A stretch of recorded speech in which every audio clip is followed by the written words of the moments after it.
All right, this is episode 99 of the Real Estate Fight Club. Dang, 99! What? I feel like we should play Party 99 Said Love Balloons. No, I was thinking 1999. Oh, 2000 party over. Oops, out of time. Oh, oops. Oops. Or, what was it? Oh, we could just do 99 bottles of beer on the wall, 99 bottles. No. Stop immediately. Nope, never mind. Okay, here we go. Welcome to another episode of Real Estate Fight Club. What's up, Jay Mert? Monica, how you doing? I'm great. Do you know what this is? What is it? This is episode 99. Oh my God. What? Oh my gosh. 100. Are we going to have a party? Let's have a party. We got to do something big. I don't know. We got to figure it out because it's coming up next. Dance party. A dance party. That's right. I wanted to sing or play in the background 99 Say Luft Balloons. You remember that song? Let me hear it. 99 Say Luft Balloons. I don't know the rest. Never. It's like in half German or something. I don't know. Where did you hear this? Do you really not know that song? I have no idea. Damn. When we get off, look it up. I don't know Are we what having a generation gap? We might be right here. Wow. I am older, quite a bit older than you are. I wouldn't say quite a bit. We'll talk about that later. How old? Here, go to our Real Estate Fight Club Facebook page and guess how old Monica is. And how old Jen is. 28. Please, the winner will win a prize. The winner will win a prize. Price is right rules. Oh, that's right. Without going over. Because if you go over, you're dead. You're dead to us. You're dead meat. All right. In today's episode of Real Estate Fight Club, Jen and I are going to duke it out over this question. Should you represent yourself when selling your own home? Dumb question. It's really not. And I know you're going to answer it in the wrong way, but why don't you start? Do we have the explicit advisory on? Okay, cover your children's ears. You're about to get a no, stop it. You should not represent when selling your own house. No, you should not represent yourself. You went to school for hours and hours. You've put in the time. You've got the license. You've paid the dues. And you represent others. Don't do yourself a favor. No, because it's not ridiculous. It's detrimental. Ridiculous. So it sounds like wait a minute. Didn't you represent yourself? Yes. And I think you should. Are you the worst client ever? No, I was an exceptional client. I was an exceptional agent for myself. I got the deal I wanted with the time frame I wanted, and it went smoothly, and I was able to answer questions quickly, and it was amazing. Don't do it. You'll be the worst. Yeah. Why? You got to convince me. Moving there's something about it. Like, people don't just move for fun, right? Usually some people do. But most people, there's like something emotional that happened, right? Like either the kids went away to college, or they having kids, or you're getting married, or you're getting divorced, or like you're relocating, or like whatever. There's something happened. And that something usually has emotion attached. And what happens is, I don't know, do you have emotional clients? Sure do. So what makes you exempt from that emotion during your move? Because I can just look in the mirror and yell at myself. Oh my God. You're so self-aware, Monica. Well, for those of us that are not as self-aware well, weekly, then maybe there is there lies the problem. Self-aware as Monica Weekly. I think like it's just it's emotional, and having that other person, that your colleague that you trust, that also went to school and has done a good job, it's going to be better for you. Okay, hold on a second. Nobody can represent me better than me. Wrong.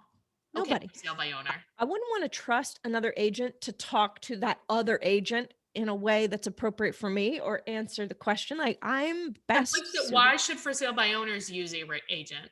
Because they're not licensed agents, and they don't sell 30 to 50 homes in a year. Most agents don't sell 30 to 50 homes in a year. Well, maybe if you haven't sold enough houses, then maybe you shouldn't represent yourself. Maybe that's the question here.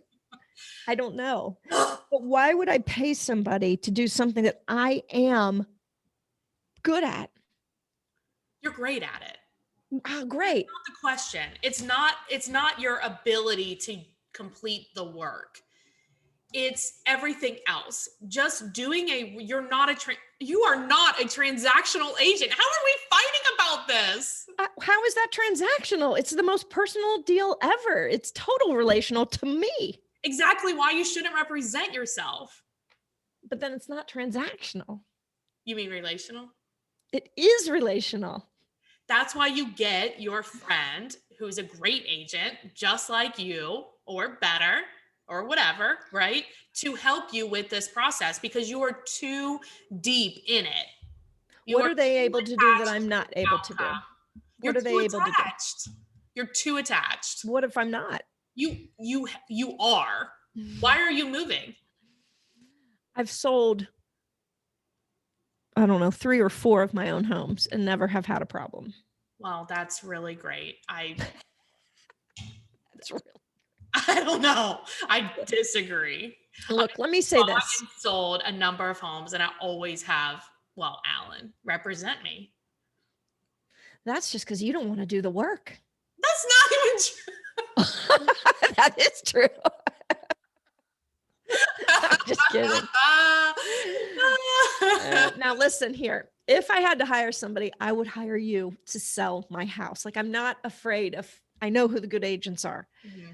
That being said, it's just not necessary. If I'm ready to sell my house, I'm detached. I even have friends, and we'll do a shout out to Amber Allred. Hey, Amber. Hey, Amber. She even hired me to lease her rental.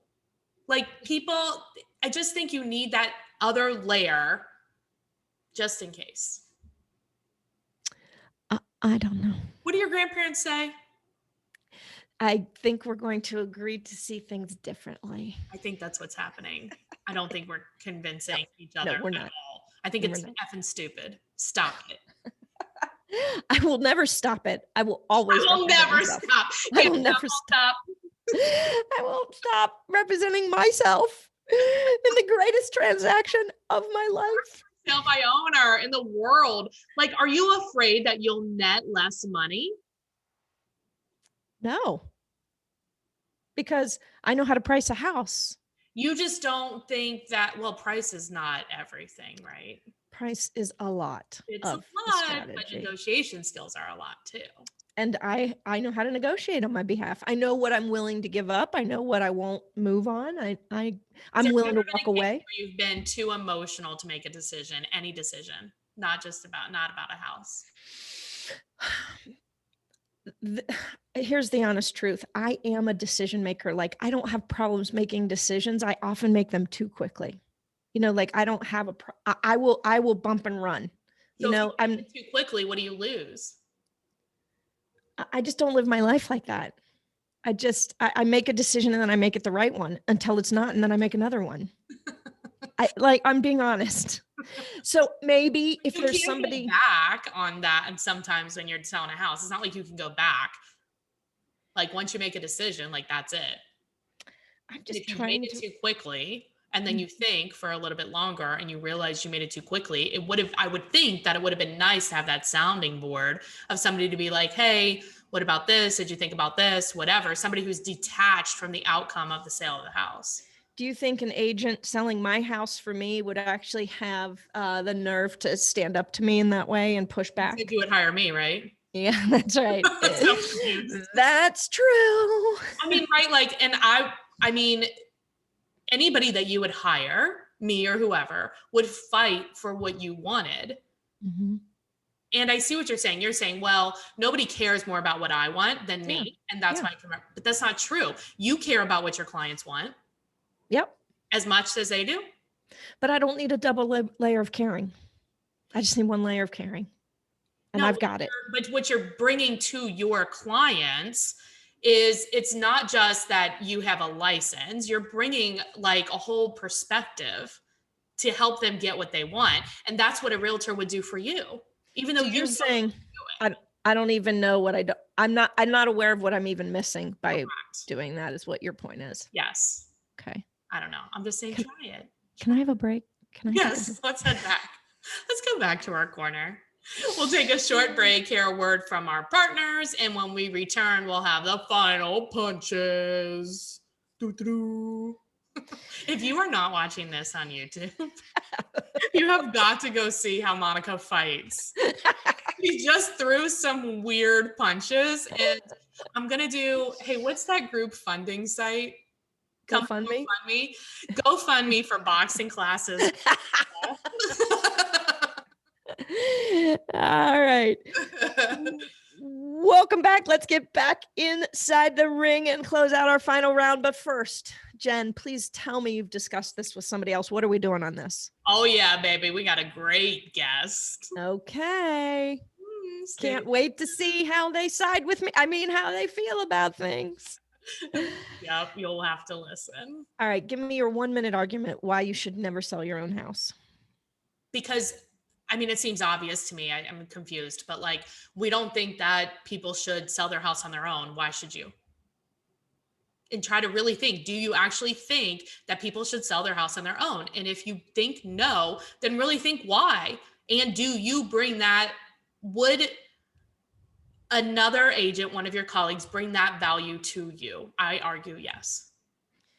But your argument is, if we don't think for sale by owners should sell their own house, then we shouldn't. But we are different than an average owner. We are licensed, we are experienced. I mean, somebody doesn't call for sale by owners. Most for sale by owners are realtors. This is true. No, I mean, I'm just saying, I understand what you mean. Like, we are like special in that way because we're licensed person. Mm-hmm. However, I believe that selling a house is more emotional than what you're giving it credit for. I think there's other stuff in the background going on. So while I find you to be a very logical, decisive person, I do think that you have emotions. And I'm not a cold-hearted. I mean, even I have emotions. I learned I have more than 3. What are the other ones? Do you want to know what the 3 are? Yes. No, it's not appropriate. Okay, good. All right. Yeah, I just think this is a place where I can be really efficient in several ways. Efficient in, negotiations and, managing the deal, but also efficient financially. And I cannot see a reason why I wouldn't represent myself unless I felt unsure about my ability to separate emotionally. I'm just not. If I need a second, I can't answer the question of the other agent. I'll say, hey, I need to talk to my wife, before, I have a place to go to soundboard before responding. Okay. That's hilarious. Okay. All right. You know what? I want to know what everybody else thinks. I really do too, because I'm not seeing what you're saying here at all. I cannot believe that you wouldn't represent yourself. I just don't. I don't. Clearly, I get it. I mean, honestly, I'm the worst client too. You should ask Alan. I'm so grumpy. Poor Alan. We need to have Alan on right now and see. He would say, yes, you need to hire somebody. Please hire somebody else. Yeah. Do not hire me. Yeah, that's right. All right. I think this is going to have to be the end of today's battle. I am actually super interested in what you guys think. So please go to Real Estate Fight Club podcast Facebook page and let us know how you feel about this. Have you ever sold your own home? Would you ever? Did it go well? Did it go poorly? Let us know. Please do. And Monica and I are looking to join our EXP family. So if you have some interest, feel free to give us a call, 513-400-1691. Bye-bye, Monica. Bye, Mert. See you next time. Bye.